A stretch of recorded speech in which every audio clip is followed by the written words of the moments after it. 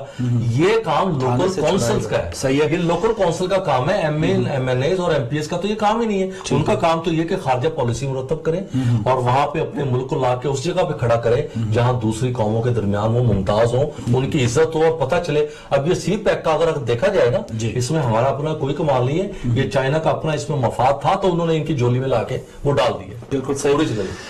اس پہ آپ واپس آ کے میں ایک اور کلپ ہے جو تھوڑا سا ریلیٹڈ ہے, جو پاناما کیس ہیئرنگ جاری ہے ناظرین, اور جسٹس کھوسا صاحب نے کچھ دنوں پہلے اپنے ریمارکس دیے تھے کہ میاں صاحب نے قومی اسمبلی میں کہا تھا کہ میری جو زندگی ہے وہ کھلی کتاب کی طرح ہے. تو سپریم کورٹ میں کھوسا صاحب نے کچھ ریمارکس دیے تھے کہ ٹھیک ہے ان کی کھلی کتاب ہوگی لیکن کچھ صفحے اس میں سے غائب ہیں. تو اس کا جواب جو ہے خواجہ سعد رفیق نے گوجرانوالہ میں دیا, اور انہوں نے تو بہت ہی ایک سخت زبان استعمال کی, سخت میسج دیا سپریم کورٹ کو. اور پھر یہ اس جماعت کا بتایا جاتا ہے کہ 97-98 میں انہوں نے حملہ بھی سپریم کورٹ میں کرا تھا کہ یہ وہ فضا بننے جا رہی ہے. اپنے پینلسٹ سے پوچھیں گے, لیکن وہ کلپ دیکھتے ہیں کہ خواجہ سعد رفیق صاحب نے وہاں پر کہا کیا ہے. ہاتھ باندھ دیے, ان کا یہ کہنا ہے کہ یہاں پر انڈر پاس بنا دیں. خواجہ سعد رفیق نے مجھ سے کہتا ہے تمہارا بانڈ نکلا تھا اس کا حساب دو. یا دوں گا حساب آج. میں نے 60 لاکھ روپے انکم ٹیکس دیا تھا اس پہ 2004 میں.